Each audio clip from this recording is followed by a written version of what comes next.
그들을 고치시기 위함이라 하는 말씀의 제목입니다. 우리는 계속해서 모세의 노래를 묵상하고 있습니다. 이 모세의 노래를 가만히 묵상하다 보면 한 가지 깨닫게 되어지는 부분이 있습니다. 하나님은 자신의 백성이 그들의 삶 속에서 하나님을 발견하여 만나기 원하신다 하는 것입니다. 삶 속에서 하나님을 만나기 원하시는 것이 하나님의 계획이고 목적입니다. 또 하나님을 만나면 그들은 자신의 인생 가운데 하나님의 특별한 계획이 있다는 사실을 깨닫게 되어집니다. 내가 선택하고 내가 결정하고 내가 원하는 길, 내가 좋아하는 것을 하며 살아가는 것처럼 생각되어지지만 그 가장 밑바닥에는 모든 것이 하나님의 계획 가운데서 그 섭리로 인도함을 받는다 하는 사실을 깨닫게 되어진다는 것입니다. 하나님을 만나게 되어지면, 하나님의 말씀을 듣게 되어지면요.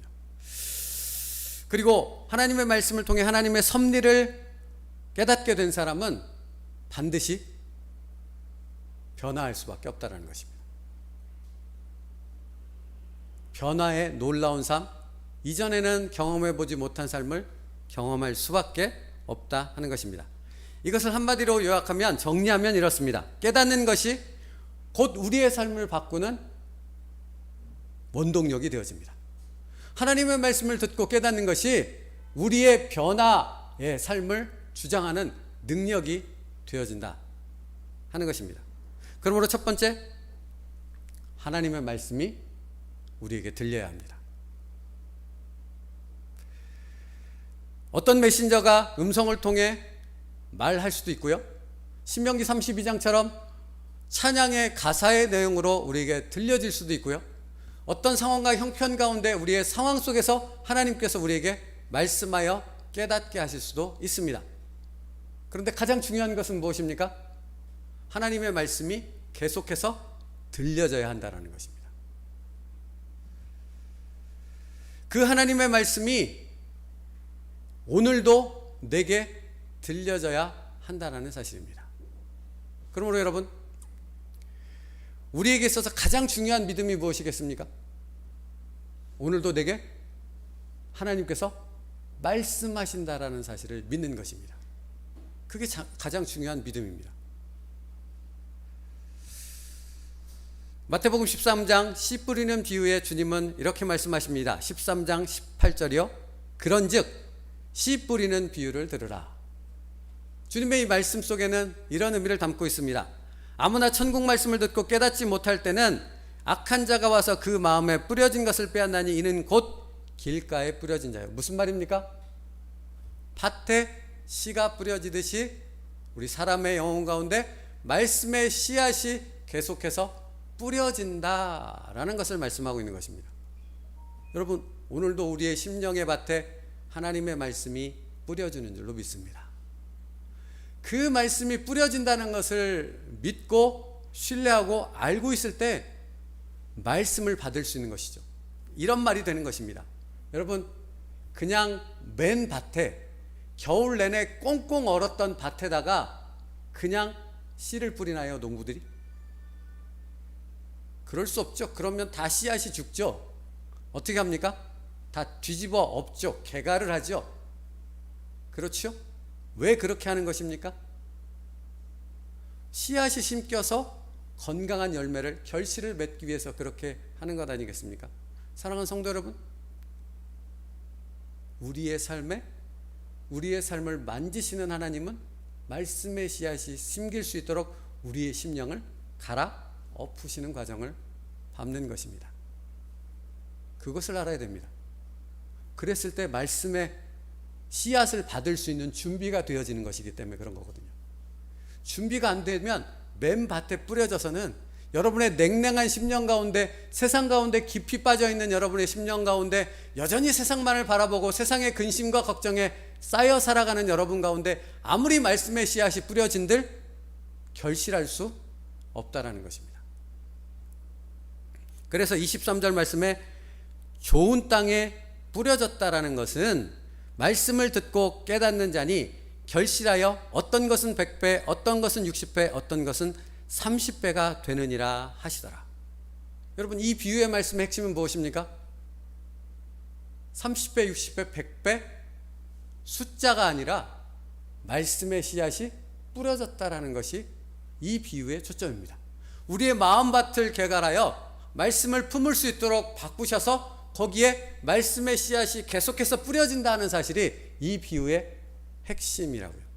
그러니까 이 비유를 통해 하나님의 말씀을 깨달은 사람들은 내 영혼의 밭에 말씀의 씨앗이 계속해서 뿌려진다라는 사실을 믿고 신뢰하며 기대하는 삶을 사는 사람이겠지요. 그러므로 이런 질문이 당연히 있을 수밖에 없습니다. 여러분의 삶에는 하나님의 말씀이 들려지고 있습니까? 기독교 신앙의 핵심은 무엇입니까? 하나님의 말씀이 들려지는 것입니다. 하나님의 말씀은 그래서 복과 연결이 될 수밖에 없지요. 말씀과 복은 이퀄입니다. 항상 동전처럼 붙어 있다고요. 하나님의 말씀이 있는 곳에 복이 있습니다.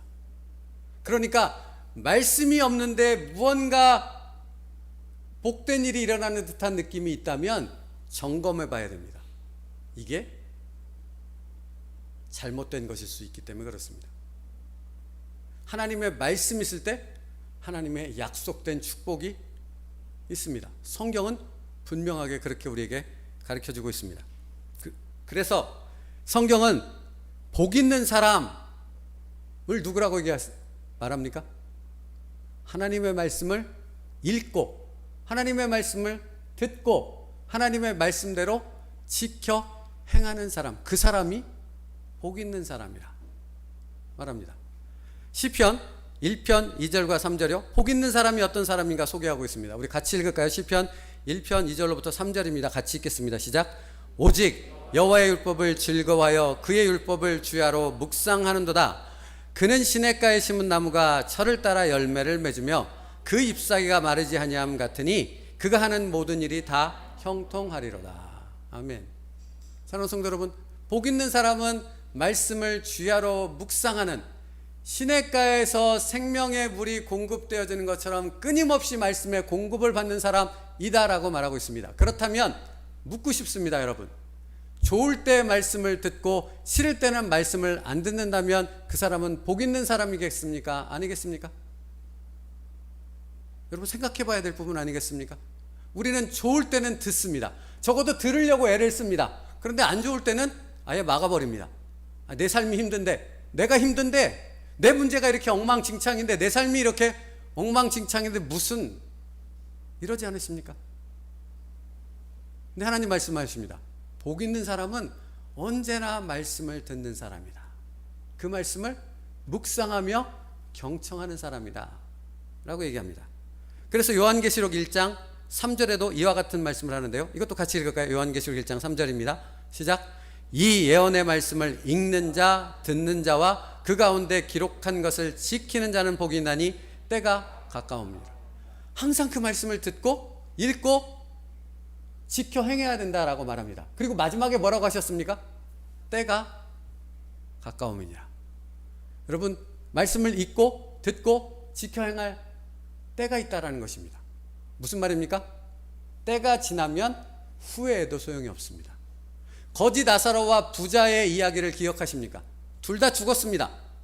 나사로는 천국에 가고 부자는 지옥에 갔습니다. 아브라함의 품 안에 있는 나사로를 보며 부자가 물 한 방울만 찍어서 내 입술에 적셔 주십시오 그랬더니 안 된다 그러면서 이야기가 진행이 되죠. 그때 부자가 아브라함에게 이렇게 부탁합니다.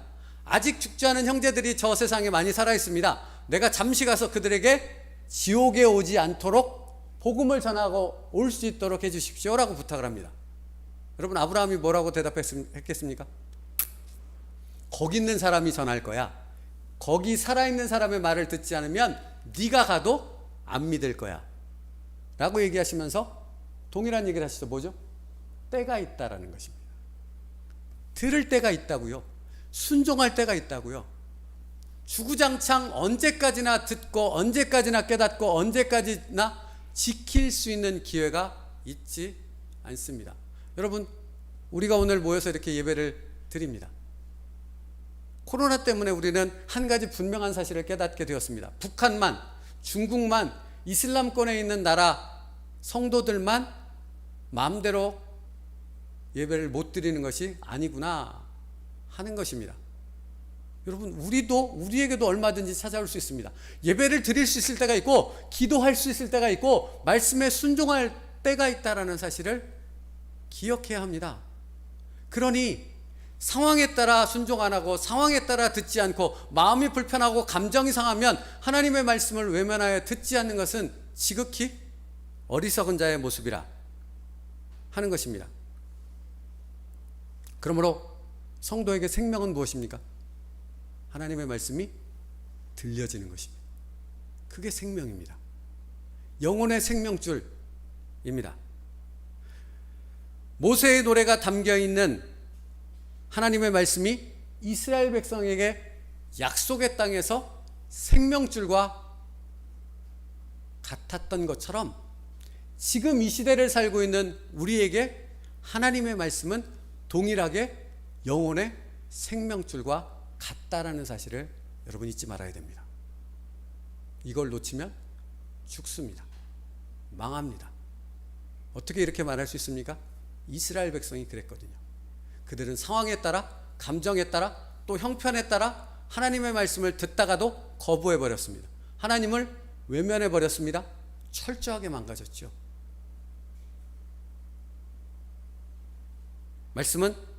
말씀을 듣는 것은 우리 신앙의 생명줄과 같습니다.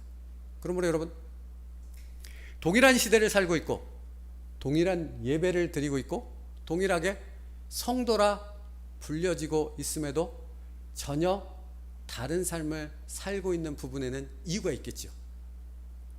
네?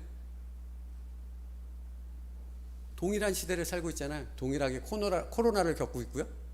동일하게 예배를 드리고 있음에도 불구하고 전혀 다른 삶을 살아가요. 그죠? 성도라 불리는데, 그리스도인이라 불리는데. 무엇 때문일까요? 왜 이런 차이가 일어나는 것일까요? 나타나는 것일까요? 하나님의 말씀을 대하는 태도가 다르기 때문에 그렇습니다. 하나님의 말씀을 대하는 태도가 다르면 그 삶이 현격하게 달라질 수밖에 없습니다. 어떤 사람은 자신의 감정이나 상황, 자신의 형편, 그것이 하나님의 말씀보다 우선입니다.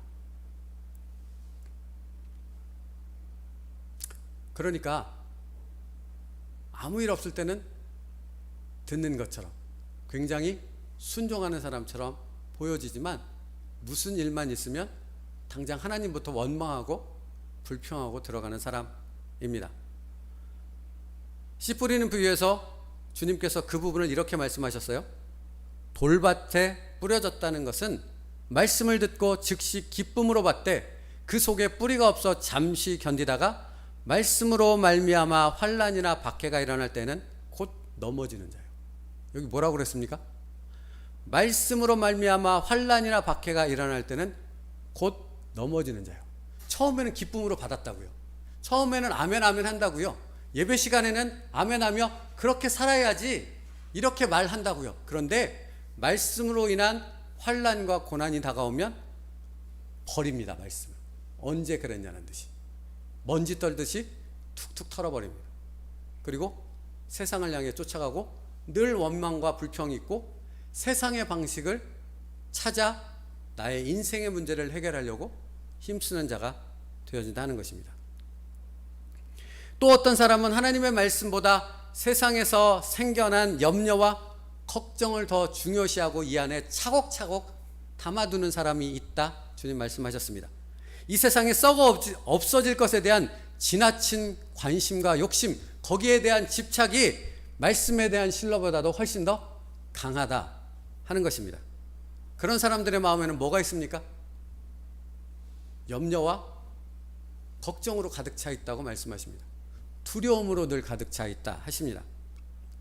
왜 그런지 아십니까? 둘 중 하나는 선택해야 되기 때문에 그렇습니다. 세상의 것과 하나님의 말씀 둘 중에 하나를 선택해야 하기 때문에 그렇습니다. 여러분, 잊지 않고 기억하고 계십니까? 우리가 사는 이 세상은 유혹이 굉장히 많다라는 사실을 잊지 않으셨습니까? 그렇죠?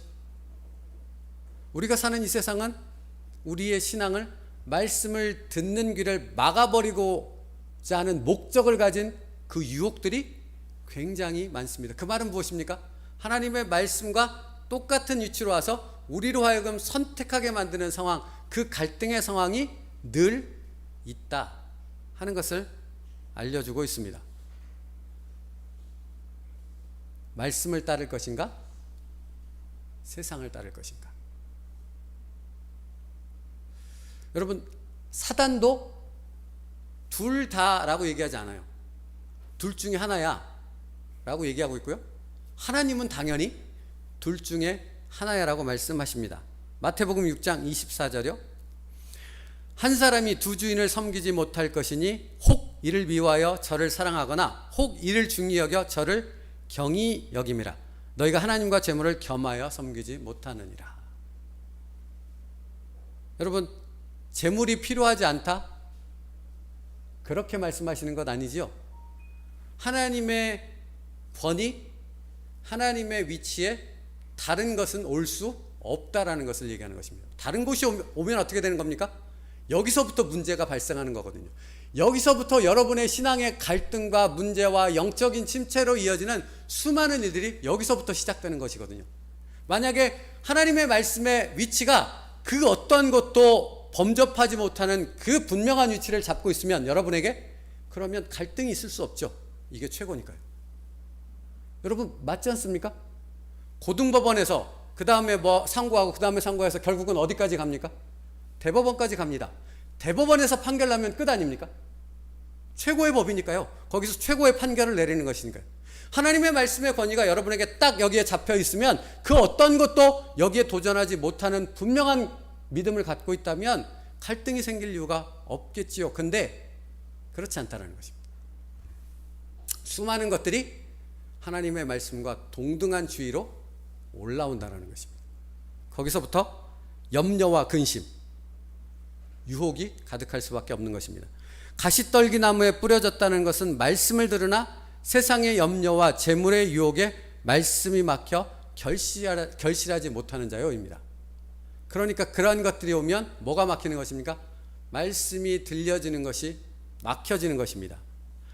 재물과 염려의 유혹에 말씀이 막혀 결실하지 못하는 자요라고 말씀하고 있거든요. 그러니까 그런 것이 말씀을 듣는 귀를, 마음을 막아버리는 것입니다. 여러분의 삶이 현재 어떠한가 하는 부분을 살펴보고 싶으십니까? 한번 돌아보십시오. 어제의 삶을. 내가 어떤 목적으로, 하루의 삶을 어떤 삶의 내용으로 살았는가 하는 것을 보면 됩니다. 여러분, 게임을 좋아하는 친구들, 그런 학생들 보신 적 있으십니까? 그 친구들을 가만히 보면 온통 여기에 생각은 뭐가 들어있습니까? 공부를 해도 게임이고, TV를 봐도 게임이고, 밥을 먹으면서도 여기에는 온통 게임이 들어있습니다. 뭐만 생각하는 거죠? 게임만. 세상에 염려, 재리, 근심, 이러한 것들이 있으면 예배를 드려도 여기에는 그게, 기도를 해도 여기에는 온통 그걸로 가득 차 있게 되는 거죠. 그럼 어떻게 된다고요? 말씀이 막힌다라고 성경은 말씀하고 있습니다. 말씀이 막히는 데는 이유가 있는 것입니다. 왜 나는 말씀이 안 들리는 거야? 여러분, 사실은 여러분이 허용했기 때문에 그런 일이 벌어지고 있는 거라고요. 고요 속의 외치김이라는 그 게임을 아십니까? 여기에 헤드폰을 끼고 음악을 틀고 입 모양으로 글자를, 단어를 맞춰 나가는 거잖아요. 아무것도 안 들리죠? 네? 그죠? 헤드폰을 내가 스스로 끼운 겁니다. 허락한 거라고요. 그렇지 않으면 말씀을 막히는 그런 그 유혹과 죄악들이 내 귀를, 내 마음을 가로막지 못한다고요. 내가 허용했기 때문에 가로막는 것입니다. 그러니까 하나님의 말씀을 어떠한 마음으로 듣는가 하는 태도가 굉장히 중요한 것입니다. 다른 것에 마음을 뺏기면 모든 것이 다 뒤죽박죽이 되어져 버리는 것이죠. 사랑하는 여러분, 요즘과 같이 복잡하고 바쁘고 혼란스러운 시대를 살아가고 있는 우리에게는 하나님의 말씀이 뭐와 같습니까? 등대와 같습니다. 칠흑과 같은 어두움에 망망대해를 항해하던 배가 육지를 향해 갈 때 아무것도 보이지 않는데, 과거에는 나치판도 없을 그때에 아무것도 보이지 않는 그때 뭘 보고 육지를 향해 나아갑니까? 한 줄기 빛이죠. 등대에서 비춰지는 빛입니다. 여러분, 이 세상을 유혹 가운데, 수많은 유혹과 수많은 염려와 근심과 두려움거리들 가운데 살아가는 것이 우리의 인생이 분명합니다. 그렇지요? 여기에 예외인 사람은 아무도 없습니다. 그러면 그 수많은 것들이 우리를 뒤덮는 풍랑과 같이 이렇게 덮쳐오는데, 그 가운데서 어떻게 우리가 바른 신앙의 길을 걸어갈 수 있고 건강한 믿음의 모습을 지켜나갈 수 있겠습니까? 말씀의 빛이요. 그게 아니면 지킬 수 없습니다. 여러분, 이 코로나 상황만 봐도 맞지 않습니까? 이 코로나 상황 가운데 우리를 갈등하며 혼란케 만드는 일이 얼마나 많습니까? 예배를 드려야 됩니까? 말아야 됩니까? 뭘 해야 됩니까? 말아야 됩니까? 수많은 것들이, 정부가 내리는 그 결정에 따라 수많은 것들이 변동이 되는 그런 시대를 살고 있습니다. 도대체 어떤 것이 바른 판단인지 쉽지 않지요. 어떻게 담대히 나아갈 수 있으시겠습니까? 말씀의 등대뿐입니다. 신앙생활을 하고 있음에도 전혀 다른 신앙의 삶을 살아가는 사람들의 모습이 있는 것은 진리의 부재가 그들에게 있기 때문에 그렇습니다. 말씀에 듣는 귀가 막혀져 버렸기 때문이라는 분명한 차이점. 그리고 말씀의 귀가 막히는 것은 말씀을 대하는 그 태도가 전혀 다르기 때문이라, 허용했기 때문에 말씀이 막혀지는 것이라 하는 것입니다. 그러므로 여러분, 영적 침체가 무엇입니까? 말씀이 안 들려지는 게 영적 침체예요. 들려지고 있다면 영적 침체가 이럴 수 없죠. 말씀이 공급되고 있는데요. 이와 같은 사실을 보여주는 게 사무엘 3장 한 사건을 통해 우리에게 알려주고 있습니다.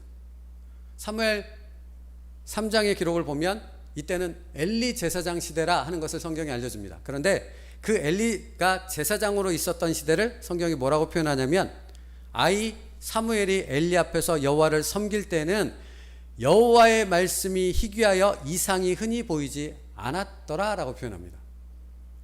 뭐가 희미하다고요? 하나님의 말씀이 희미하다고요. 하나님의 말씀이 들려지지 않았다고요. 일례를 보십시오.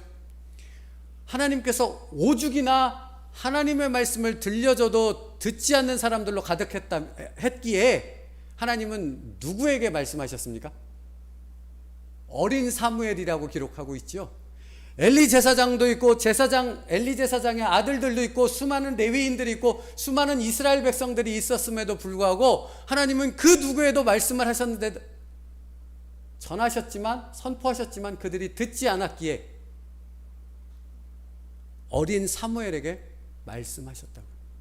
여러분, 이와 같은 일이 지금 이 시대는 다를까요? 앞서 말씀드렸죠. 하나님은 오늘도 내게 말씀하신다고요. 그게 우리의 믿음이라고요. 그러면 하나님이 말씀하시는데 왜 못 듣는 것입니까? 왜 들려지지 않는 것입니까? 왜 깨달아지지 않는 것입니까? 덮여져 있으니까요. 닫혀 있으니까요. 엘리 제사장과 그의 아들들이 닫혀져 있었습니다.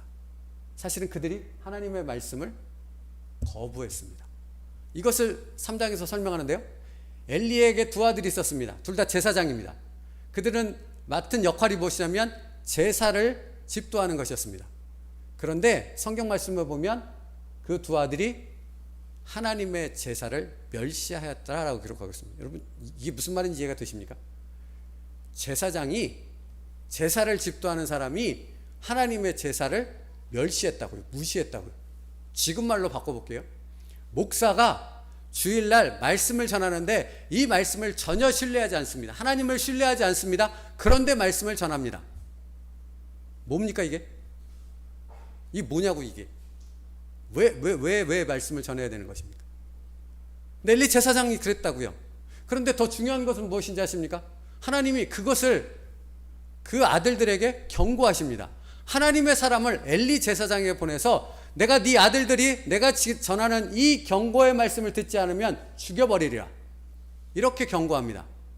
여러분, 엘리의 두 아들이, 제사장이었던 두 아들이 엘리로부터 전해진 이 하나님의 메시지를 들었을까요? 귀를 막아버렸을까요? 스스로 막아버렸습니다. 그 결과 그들은 전쟁터에 나가 법궤를 들고 나가 그 자리에서 즉사해버립니다. 말씀대로. 사랑하는 성도 여러분, 말씀을 거부하면 말씀이 들리지 않아요. 하나님의 말씀을 듣는 태도가 하나님의 말씀을 듣고 그 말씀에 순종하겠다는 믿음의 마음으로 나아가지 않는다면 여러분의 말씀에 들리는 그 귀가 닫혀버린다고요.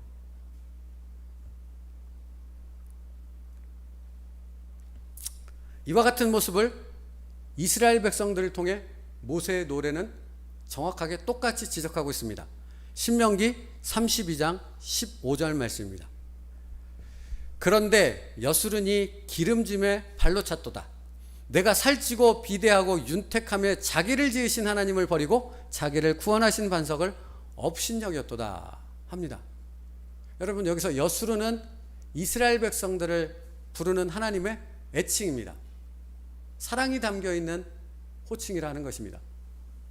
뜻은 정직한 자라는 의미를 담고 있는데요, 하나님이 이스라엘 백성들을 향해 가지고 있는 기대와 소망을 담고 있는 것입니다. 얘들아, 나는 너희가 하나님의 말씀을 듣고 정직하게 살아가는, 하나님을 기쁘시게 하는 복된 자, 은혜로운 자의 삶을 살아가는 사람들이 되어지길 바란다 하는 바람에 담겨있는 부름이라고요. 여러분, 자녀의 이름을 지을 때 그렇게 짓지 않습니까? 이 자녀를 향한 소망을 담아서. 성경의 이름들도 대부분 그렇습니다.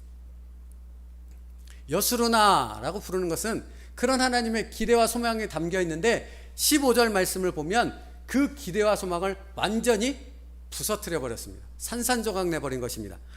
여수르니 기름짐에 발로 찼도다. 내가 살찌고 비대하고 윤택감에 자기를 지으신 하나님을 버리고 자기를 구원하신 반석을 업신여겼도다. 무엇 때문에요?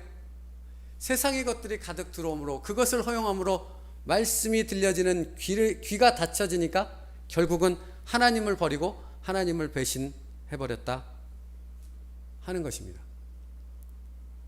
여러분, 말씀이 안 들리는 데는 원인이 있어요. 그 원인을 볼 수 있어야 된다고요. 어떤 분의 이야기를 듣습니다. 제가 아는 어떤 목사님의 이야기인데요, 이분은 저하고 한 3살밖에 차이 안 나니까요, 내년이면 50이 되어집니다. 근데 이분은 늘 뭔가 핑계거리가 있습니다. 이건 이래서 안 되고 저건 저래서 안 되고. 그러니까 개척도 안 되고 뭐도 안 되고 뭐도 안 되고 뭐도 안 되는 겁니다. 아무것도 안 되는 겁니다. 내일 모레 이제 50인데요 아무것도 못합니다. 근데 계속해서 이제 만나서 교제하며 이제 저는 이렇게 권면의 말을 하나님의 말씀 가운데 전할 거 아니겠습니까? 제가 형이니까요. 그리고 선배니까 전합니다. 그럼 막 승질을 냅니다. 왜 그렇죠? 닫혀 있으니까요. 그 닫혀 있는 사람은 분노합니다. 쉽게. 하나님의 말씀에 닫혀 있는 사람은 삶에서 아주 조그만 부분에도 쉽게 원망과 불평으로 이어집니다. 이스라엘 백성이 그렇지 않습니까? 닫혀 있을 때는 그렇다고요. 열리면 어떻게 됩니까? 이것이 보여지죠. 풀려지죠. 하나님의 계획이 보여진다니까요. 그러니까 거기에 감사로 나아갈 수 있는 은혜의 고백으로 이어지게 되는 것입니다.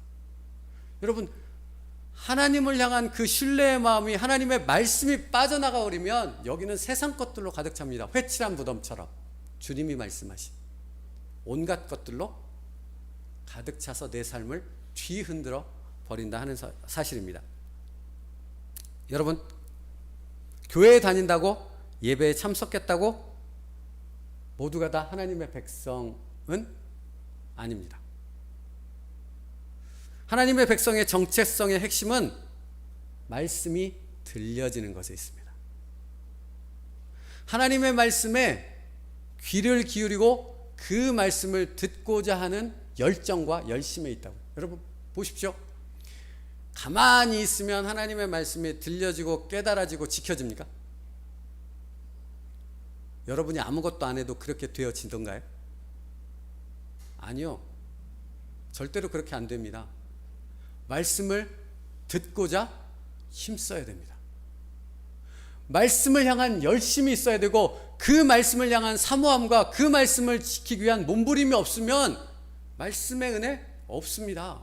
당연히 없지요. 하나님의 임재 연습을 쓴 로렌스 형제라는 분이 있습니다. 그분의 책을 읽어보면 무슨 내용으로 가득한지 아십니까? 그분의 열심으로 가득합니다. 하나님의 임재라는 것을 생각하며 그 임재를 누리기 위해 그는 평상시 모든 삶을 거기에 초점을 맞추고 모든 것을 버렸다라고 표현했습니다. 그렇죠? 최선을 다해 힘쓰는 것입니다. 그때 말씀이 들려지는 것이라고요. 여러분이 힘쓰며 정말 생명을 다해 노력하지 않으면 말씀이 들려질 수가 없다고요. 밭의 비유처럼 떨어졌다가 빼앗기는 것이죠. 사단 마귀가 가져가 버리는 것이죠. 그러므로 하나님의 백성은 말씀이 들려지는 자입니다. 그래서 예수님께서 요한복음 10장 4절 말씀에 이렇게 말씀하셨습니다. 우리 한번 같이 읽을까요? 요한복음 10장 4절 시작. 자기 양을 다 내놓은 후에 앞서가면 양들이 그의 음성을 아는 거로 따라오되. 여러분 양들은 눈이 어둡다고 하잖아요. 털이 내려와서 그리고 시력도 약해서. 그래서 절벽 가운데 앞에 양이 선두했던 양이 떨어지면 죄다 떨어진대요. 그냥 앞이 안 보이니까 따라가다가 떨어져 죽는다죠. 여러분 그러면 이 낭떠러지에 떨어져 죽는 이 양들을 돌이킬 수 있는 방법은 무엇입니까? 목자의 음성밖에 없다고요. 돌이켜라 하는 목자의 신호가 있어야지만 이 양들은 돌아설 수 있는 거지, 아니면 그들은 보이지 않으니까 다 떨어져 죽을 수밖에 없는 것입니다. 사랑하는 성도 여러분, 신앙의 삶도 마찬가지라는 것 아십니까? 주님의 음성이 들려진다 하지 않습니까? 주님의 음성이 들려질 때 그때 돌아설 수 있는 것입니다. 내가 내 힘으로, 내 의지로, 내 생각으로, 내 판단으로 돌이킬 수 없다고요. 주님의 음성이 들려질 때 돌이킬 수 있고 그때 바뀌어질 수 있고 그때 놀라운 변화의 역사를 경험할 수 있는 그리스도인의 삶이 되어질 수 있다고요. 그러니까 무엇을 향해 몸부림쳐야 하는 것입니까? 말씀을 듣기 위해 몸부림쳐야 하는 것입니다. 여러분의 귀에 막혀진 것이 무엇인가를 깨달아 알고 그것을 제거하기 위해 기도하며 그것이 제거된 후에 말씀이 들려지는 그것을 향해 나아가는 여러분의 열심이 있어야 한다는 것입니다. 하나님의 말씀을 듣고 그 말씀을 따라 순종하며 따라오는 사람이 하나님의 백성입니다. 다 하나님의 백성이 아니라고요. 그러므로 여러분에게 하나님의 말씀이 들려지고 있는가 하는 질문은 굉장히 중요한 것입니다. 성도 여러분, 믿음의 삶은 그럼 어디서부터 시작되는 것입니까? 듣는 것에서부터 시작됩니다. 그러니까 여러분의 삶이 지금 뭔가 하나님께서 인도하시는 은혜와 축복 가운데 살아가는 삶이 아니라고 생각이 들거든 뭐부터 바꿔야 됩니까? 듣는 것을 가로막고 있는 것부터 제거하며 하나님의 말씀이 들려지는 것부터 바꿔야 한다는 것입니다. 보십시오. 제가 양복을 끼고 있는데 이 양복이 단추가 어긋장 나면 이렇게 되는 거죠. 이걸 바로 만들려면 어떻게 해야 되냐고요. 첫 단추부터 다시 끼워야 되잖아요. 여기 밑에만 백날 바꾸면 뭐합니까? 똑같을 텐데 첫 단추를 바꿔야죠. 듣는 것부터 시작해야 된다고요. 거기서부터 바뀐다고요. 거기서부터 영적인 침체를 벗어나 하나님의 은혜가 있는 삶으로 바뀌어질 수 있다고요. 첫 번째, 우리의 믿음의 삶은 듣는 것에서부터 시작된다는 것입니다. 두 번째로, 여러분 하나님의 말씀을 듣게 되어질 때 변화가 일어날 수 있습니다. 양들이 절벽을 향해 진행하는데 이들을 바꾸는 것은 목자의 음성이라 그랬잖아요. 목자의 음성이 들려졌을 때 그들이 가던 길을 돌이켜 변화를 겪게 되는 거잖아요. 믿음의 사람들이 진행하며 살아가는 삶 가운데서 그것을 바꿀 수 있는 것은 예수 그리스도의 말씀이라고요. 그 말씀이 들려질 때 변화가 일어나는 거라고요. 그 변화는 놀라운 하나님의 능력이 되어진다 말씀하고 있는 것입니다. 말씀이 들릴 때 하나님의 계획을 알게 되고, 그 하나님의 계획은 우리를 인내하게 만들고 끝까지 소망을 가지고 오래도록 견딜 수 있도록 우리를 붙잡아 준다 하는 것입니다. 왠지 아십니까? 예수님이 함께 계시다는 사실을 느끼게 되는 것이거든요. 이것을 말씀하는 성경 구절이 있습니다. 요한복음 3장 20절 말씀입니다. 예수님께서 이렇게 말씀하셨는데 같이 읽겠습니다. 요한계시록 3장 20절 말씀입니다. 시작. 볼지어다 내가 문 밖에 서서 두드리노니 누구든지 내 음성을 듣고 문을 열면 내가 그에게로 들어가 그와 더불어 먹고 그는 나와 더불어 먹으리라. 아멘. 사랑하는 성도 여러분, 예수님이 함께 하시며 예수님이 함께 하심을 통한 그 은혜와 감격과 능력이 여러분의 삶에 경험되어지고 있습니까? 없다면 왜입니까? 여기 요한계시록 3장 20절 말씀에 보면 내가 문 밖에 서서 두드리노니 누구든지 내 음성을 듣고 문을 열면 이라는 과정이 없기 때문입니다. 그것이 없었기 때문에 예수님이 들어와서 함께 더불어 먹고 함께 살아가는 그 삶의 능력이 없는 것입니다. 그러니까 뭐부터 바꾸라고요? 듣는 것부터 바꾸라고요. 듣게 되어졌을 때 깨닫게 되어지고 깨닫게 되어짐을 통해 나의 삶에 놀라운 역사가 일어나게 되어지는 것입니다. 왜 역사가 일어나게 될 수밖에 없습니까? 예수님이 말씀하지 않습니까? 내가 들어가 너와 더불어 먹고 너와 더불어 함께 거하리라. 그러니 당연히 변화될 수밖에요. 나 혼자 살아가는 삶과 어떻게 예수님이 함께하는 삶이 같을 수 있겠습니까? 주의 말씀이 들려지고 그 말씀을 깨닫고 순종하는 삶이 되어지면 주님이 나와 함께 하시는 그 놀라운 삶을 경험한다. 요한계시록 3장 말씀은 우리에게 말씀하고 있는 것입니다. 그러므로 그것을 경험하지 못하고 있다면 내가 주님을 향해 말씀을 듣는 마음이 아직 열려지지 않았다라는 사실을 의미하는 것입니다. 여십시오. 다시 한번 말씀드립니다만 연다라는 말의 의미가 무엇입니까? 말씀을 듣기 위해 힘쓰시라고요. 말씀을 읽고 그 말씀을 지키기 위해 온 힘을 다 기울이라고요. 로렌스 형제처럼. 내가 문 밖에 서서 두드리노니 누구든지 내 음성을 듣고 문을 열면 그것이 있은 다음에야 내가 그에게로 들어가 그와 더불어 먹고 그는 나와 더불어 먹으리라 하는 역사가 일어나는 것입니다.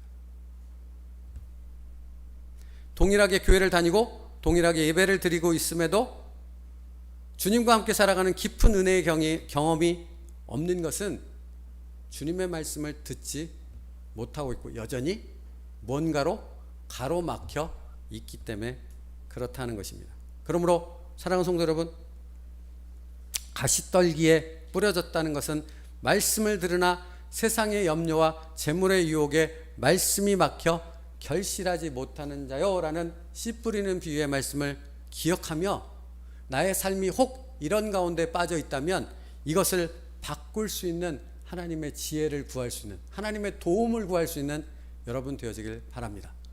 어떻게 도움을 구할 수 있을까요? 그래서 성령님이 계시다고요. 성령 하나님께 도우심을 구하며 그분께 내 삶을, 내 선택을 맡겨드릴 때 말씀이 깨달아지는 변화의 삶으로 이어질 수 있습니다. 요한복음 14장 26절입니다. 요한복음 14장 26절이요. 보혜사 곧 아버지께서 내 이름으로 보내실 성령 그가 너희에게 모든 것을 가르치고 내가 너희에게 말한 모든 것을 생각나게 하리라. 하나님의 말씀이 듣고 깨달아질 때 그 다음에 변화되는 삶에 대해서 요한복음 14장 26절 다음 구절인 27절에서 이렇게 말씀하고 있습니다. 들어보십시오.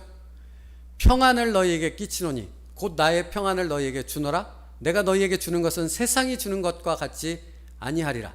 너희는 마음에 근심하지도 말고 두려워하지도 말라 합니다. 예수님의 평안이 내 안에 들어올 때 근심과 걱정, 두려움이 사라질 수 있습니다. 그 평안은 어떻게 들어옵니까? 성령을 통해 말씀이 들려지고 깨달아졌을 때 그 평안이 우리에게 임하게 되어집니다. 여러분 보십시오. 수학 선생님이 있습니다.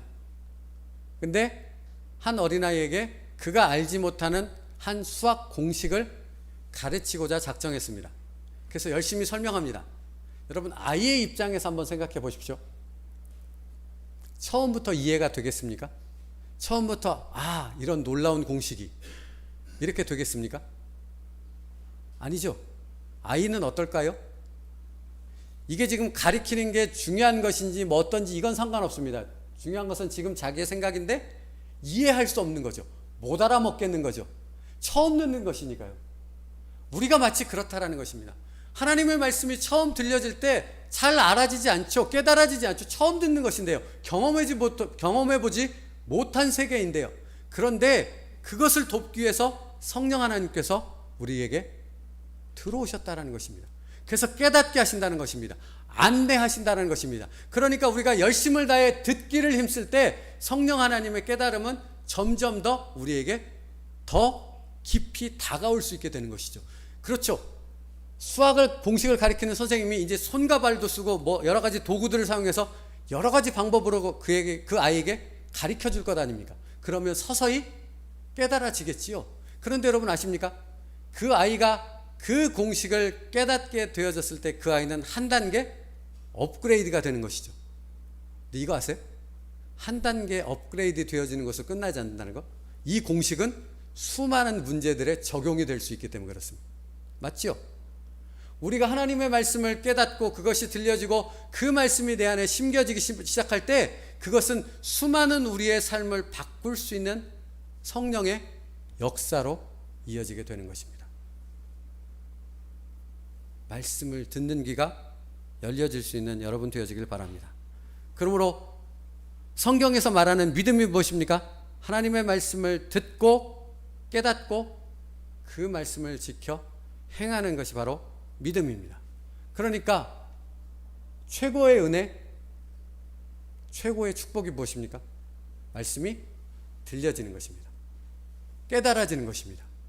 그리고 그 말씀이 지켜 순종해지는 삶으로 이어지는 것입니다.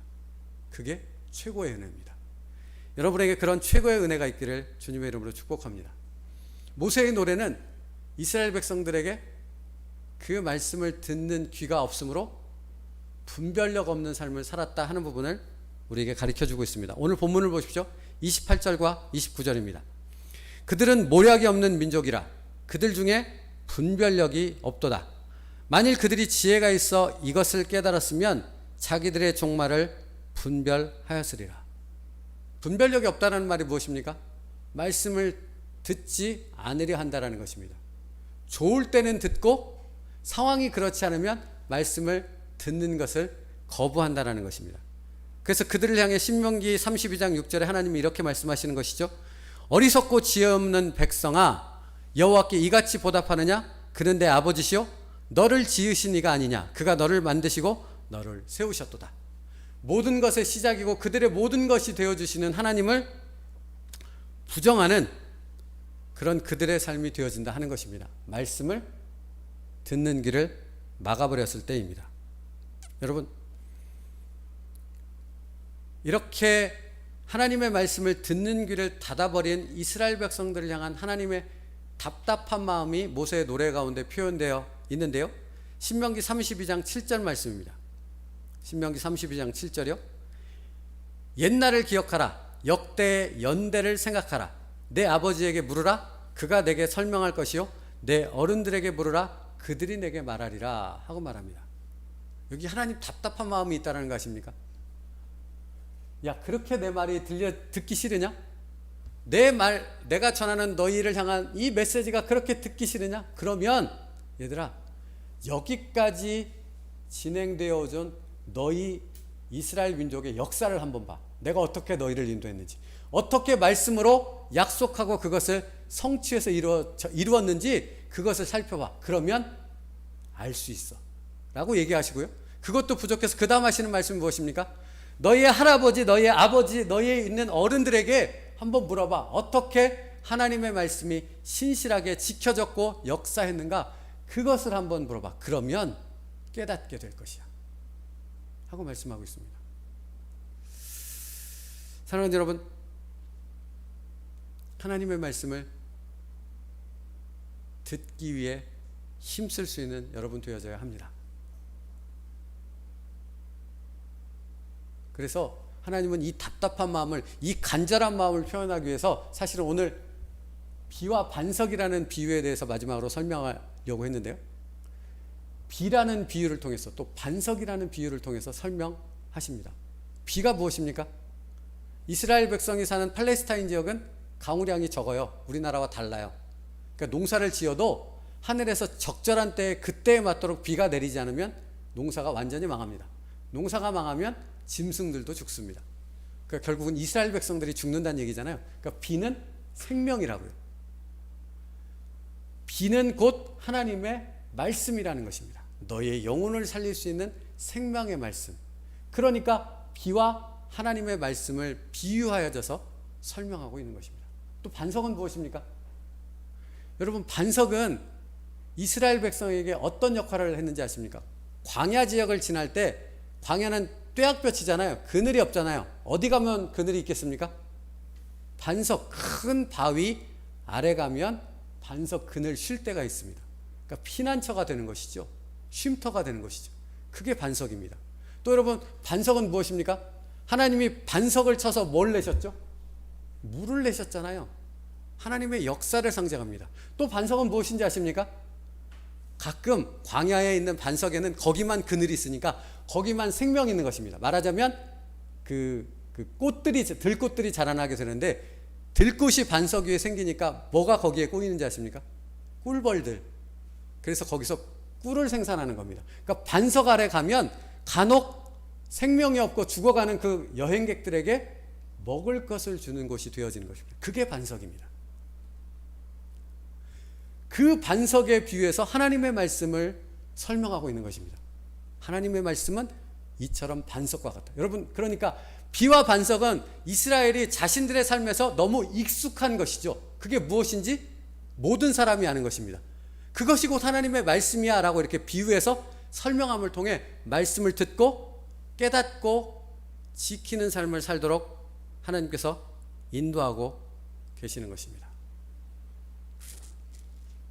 이사야 55장 10절과 11절 말씀이요. 여기에 비에 대해서 정확히 설명해 주고 있습니다. 우리 한번 같이 읽을까요? 이사야 55장 10절 말씀 먼저 같이 읽겠습니다. 시작. 이는 비와 눈이 하늘로부터 내려서 그리로 되돌아가지 않냐고 땅을 적셔서 소출이 나게 하며 싹이 나게 하여 파종하는 자에게는 종자를 주며 먹는 자에게는 양식을 줌과 같으니라. 여러분, 하나님 말씀에 의하면 비가 내렸는데 그냥 땅 겉면만 적시고 하늘로 올라가 버리면 어떻게 되겠느냐 하고 물으시는 겁니다.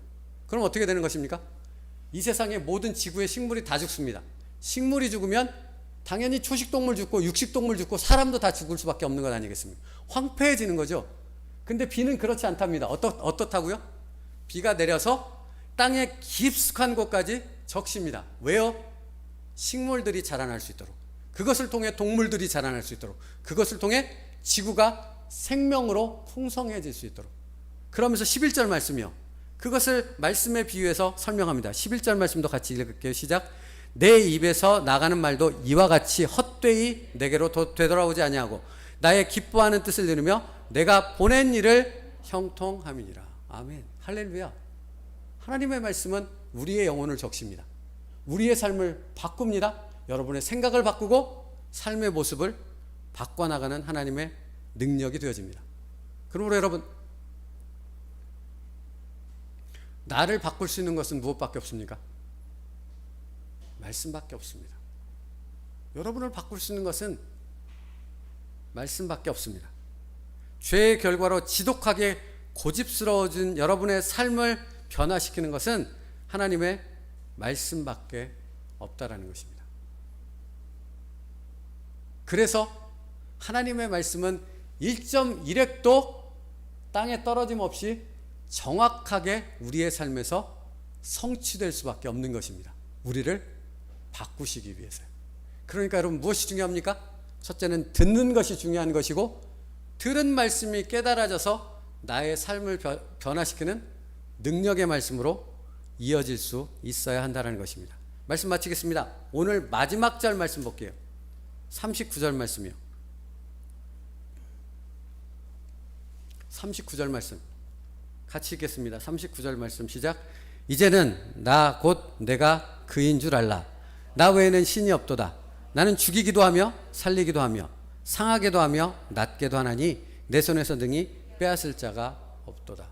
사랑하는 성도 여러분, 하나님은 이스라엘 백성들이 하나님의 말씀에 순종하지 않자 북이스라엘을 아수르라는 나라를 통해 멸망시켰고요, 남유다를 바벨론이라는 나라를 통해서 멸망시키셨습니다. 그리고 애굽이라는 나라를 통해서 끊임없이 그들을 괴롭게 만드셨지요. 그런데 이런 징벌의 말씀을 하나님이 기록하신 다음에 맨 나중에 반드시 기록하는 하나님의 공통된 표현의 말씀이 있습니다. 무슨 말씀인지 아십니까? 그들이 그것으로 인하여 내가 여호와인 줄을 알리라 하셨다라는 것입니다. 지금 오늘 39절 말씀이 똑같다는 거 아십니까? 말씀이 성취되어지는, 때로는 징벌과 심판이 있는 말씀의 성취일지라도 그 모든 것을 통해 너희가 깨닫게 되리라. 뭐를? 내가 여호와 하나님이라는 사실을, 내가 너희의 인생을 향해 계획을 갖고 너희의 삶을 축복하는, 너희를 선택한 하나님이라는 사실을 너희가 알게 되리라 하십니다. 사랑하는 여러분, 말씀이 들려질 때 바뀌어질 수 있습니다. 들려지지 않으면 바뀌어지지 않습니다. 그러니까 들려지는 은혜부터 다시 회복되어질 수 있는 여러분 되어지길 축복합니다. 그러므로 성령께 구하십시오. 왜 안 듣게 되어지는 것입니까? 말씀을 가로막혀 결실하지 못하게 만드는 것이 무엇입니까? 제거하여 주시옵소서. 그때부터 말씀이 들려지는 은혜가 여러분에게 있게 되어질 줄로 믿습니다. 그러므로 여러분, 이번 한 주간 말씀을 듣기 위해 몸부림칠 수 있는 순종하는 여러분 되어지길 바랍니다. 성령께 도우심을 구하고요, 말씀을 듣기 위해 말씀을 읽고 말씀을 듣고 말씀을 지키려고 묵상하려고 하면 들려지는 역사가 일어나게 되어질 줄로 믿습니다. 이 은혜가 한 주간의 삶에 가득하기를 축복합니다. 기도하겠습니다. 살아계신 하나님, 감사합니다. 하나님의 말씀이 들려지는 것이 은혜입니다. 그것이 시작입니다. 아버지 하나님, 이번 한 주간의 삶 가운데 우리에게 그동안 들려지지 않았던, 가로막혔던 것이 제거되어지고 하나님의 말씀이 들려지는 은혜가 있게 하여 주옵소서. 그 말씀이 깨달아지며 그 말씀을 붙잡고 우리의 삶에 하나님의 말씀을 따라 순종하는 삶으로 이어지게 하셔서 하나님의 놀라운 역사가 일어나게 하시고, 그동안 경험해보지 못했던 하나님의 놀라운 계획이 우리의 삶 가운데 진행되고 있다는 사실을 깨달아 알 수 있는 믿음의 사람, 능력의 사람이 될 수 있도록 축복하여 주시옵소서. 예수님의 이름으로 기도 올리옵나이다. 아멘. 우리 찬양하고 기도하겠습니다. 약한 나로 강하게.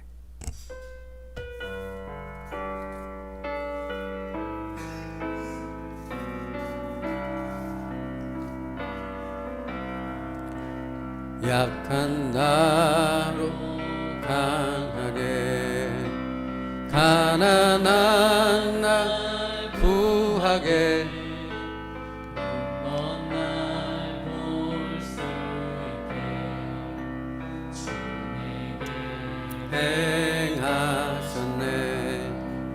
약한 나로 강하게, 가난한 날 구하게, 눈먼 날 볼 수 있게 주 내게 행하셨네. 호산나 호산나 호산나, 죽임 당한 어린 양. 호산나 호산나, 예수 다시 사. 호산나 호산나 호산나, 죽임 당한 어린 양. 호산나 호산나, 예수 다시 사셨네. 약한 나로 약한 나로 강하게 가난한 날 부하게 눈먼 날 볼 수 있게 주 내게 행하 약한 나로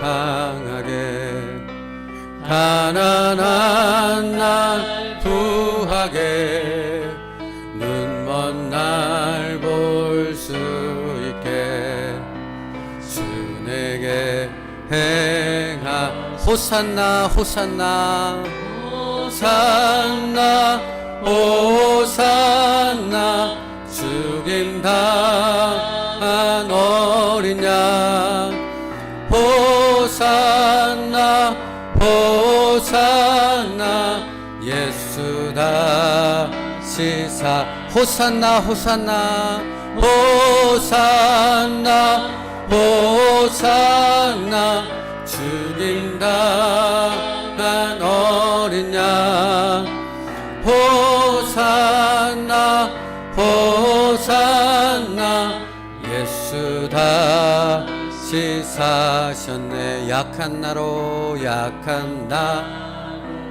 강하게 가난한 날 부하게 눈먼 날 볼 수 있게 주 내게 행하 우리 목소리만 찬양합니다. 약한 나로 강하게 가난한 날 부하게 눈먼 날 볼 수 있게 주 내게 행하셨네. 성도 여러분, 이것을 아십니까? 여러분의 삶에 문제가 있고 고난이 있고 어려움이 있을 때 외형적으로요, 뭔가 삶에 그러한 일들이 있을 때 약한 나로 강하게 가난한 날 부하게 눈먼 날 볼 수 있게 주 내게 행하시옵소서 그렇게 기도하러 하나님 앞에 나옵니다. 그런데요, 그렇게 되어지는 원인이 하나님의 말씀이 들려지는 귀가 막혀버렸고 마음이 닫혀버렸고 하나님의 말씀이 들려지지 않음으로 인하여 그렇게 되고 있다는 사실을 알지 못하여서 그것에 대한 갈급함, 그것에 대한 간구, 그것에 대한 영적인 내 가슴을 치는 그런 탄식은 이어지지 않는다는 것입니다. 그냥 힘들 뿐입니다. 그냥 괴로울 뿐입니다. 그냥 짜증날 뿐입니다. 그냥 하나님을 향한 원망과 불평으로 가득할 뿐입니다. 그게 다입니다. 해결해 달라는 것입니다. 근데 하나님은 이렇게 말씀하신다는 사실 아십니까? 신명기 32장에 얘들아, 그러니 듣기부터 해. 너의 막혀진 것을 제거하는 것부터 해 라고 하신다는 것입니다. 들리십니까? 하나님 말씀이 깨달아지십니까? 하나님 말씀이. 그러면 여러분의 삶이 상황이 바뀐다고요. 하나님 분명히 그렇게 말씀하셨어요. 내가 주는 평안은 세상이 주는 것과 같지 않다라고 말씀하셨잖아요. 그러니 두려워하지 말고, 그러니 근심과 걱정하지 말라라고 말씀하셨잖아요. 그러니 뭐부터 바꿔야 되냐고요. 사랑하는 성도 여러분, 이 시간 기도하길 원합니다. 뭐부터 어떻게 바꿔야 될지를 알게 하셔서 듣는 것에서부터, 다시 듣는 것에서부터 시작되게 하여 주시옵소서. 그렇게 하나님 앞에 기도하며 하나님 앞에 나아가겠습니다. 기도합니다. 약한 나로 강하게, 강한 나로 부하게 눈먼 난 볼 수 있게 만들어 주옵소서. 아버지 하나님, 이것이 세상의 여러 가지 어려움과 고난과 환난과 여러 가지 문제들 때문에 일어나는 것이 아니라 실은 하나님, 내게 하나님의 말씀이 들려지지 않기 때문입니다. 내 영적인 귀가 막혀졌고 내 마음이 닫혀졌기에 하나님의 말씀이 들려지지 않으므로, 깨달아지지 않으므로 하나님의 말씀의 능력이 없어 늘 두려움이 있고 걱정과 근심이 있고 원망과 불평으로 가득할 수밖에 없는 우리의 삶이 되어졌다는 사실을 나로 하여금 알게 하여 주옵소서. 그러므로 아버지 하나님, 내가 먼저 구해야 될 것은 성령의 도우심을 따라 아버지 나의 눈을 열어 주시옵소서. 나의 귀를 열어 주옵소서. 하나님의 말씀이 다시 들려지게 하여 주옵소서. 깨달아지게 하여 주옵소서. 그 말씀이 나의 삶을, 나를 바꿀 수 있는 하나님의 능력의 말씀이라는 사실을 알게 하여 주셔서 아버지 하나님, 내 귀에, 내 마음에 하나님의 말씀이 다시 들려주는 하나님의 은혜와 하나님의 최고의 축복을 누리게 하여 주시옵소서. 이렇게 기도하며 나아갈 수 있는 저희들 되게 하여 주옵소서. 하나님은 오늘도 내게 말씀하십니다. 이것이 진리입니다. 이 진리의 말씀이 내 삶에 적용되게 하여 주옵소서. 하나님의 말씀이 오늘도 내게 들려짐을, 그 말씀으로 인하여 내 삶이 변화될 수 있음을 아버지, 그렇게 온전히 그 말씀을 듣기 위해 몸부림치며 하나님의 말씀을 구하고 또 구하고 하나님의 말씀을 묵상하고 또 묵상하며 나아갈 수 있는 저희들 되게 하여 주옵소서. 여기서부터 우리의 삶의 변화가 일어날 수 있습니다. 여기서부터 우리의 삶의 고난이 바뀌어지는, 고난이 축복이 되어지는, 고난이 은혜와 감사로 되어지는 놀라운 고백으로 바뀌어질 수 있습니다. 아버지 하나님, 깨닫는 은혜를 허락하여 주옵소서. 말씀이 들려짐으로 깨달음으로 나아갈 수 있는 하나님의 귀한 역사를 경험할 수 있는 우리의 한 주간의 삶이 될 수 있도록 인도하여 주옵소서. 여전히 고집부리고 여전히 아버지 정말로 불평과 불만 가운데만 있고 여전히 아버지 내 생각에만 갇혀있는 우리들이 하나님의 말씀이 들려짐으로 그 모든 것을 벗어나 하나님 앞에 깨달음으로, 하나님의 말씀에 순종함으로, 하나님의 역사를 기대하며 소망으로 나아갈 수 있는 믿음의 사람으로 뒤바뀌어질 수 있도록 인도하여 주시옵소서. 아버지, 그것을 인하여 오늘 우리에게 말씀을 듣게 하셨사오니 아버지, 이 말씀을 새기고 한 주의 삶 가운데서 이 말씀으로 인하여 바뀌어질 수 있는 놀라운 은혜가 우리의 삶에 가득할 수 있도록 역사하여 주시옵소서. 아버지, 약한 내가 강해질 수 있고 가난한 내가 부하게 될 수 있고 눈먼 내가 볼 수 있게 되어지는 것은 하나님의 말씀이 들려짐으로 말미암아서입니다. 주님, 가로막혀 있는 모든 것을 예수 그리스도의 이름으로 제거하여 주시옵소서.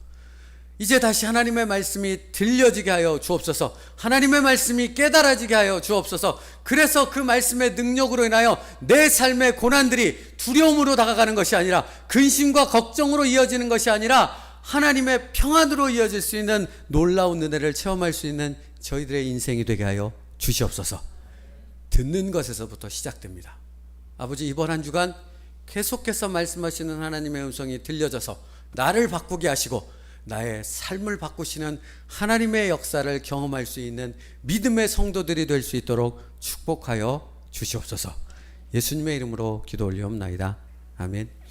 지금은 우리 주 예수 그리스도의 은혜와 성부 하나님의 사랑하심과 성령님의 내주 교통하시는 은혜가 오늘도 내게 말씀하시는 그 하나님의 말씀을 듣기 위해 우리의 온 마음과 열심을 다해 하나님의 말씀 앞으로 나아가기로 결단하는 여기 모인 하나님의 모든 백성들과 그 가정 가운데 지금으로부터 영원토록 함께 있을지어다. 아멘.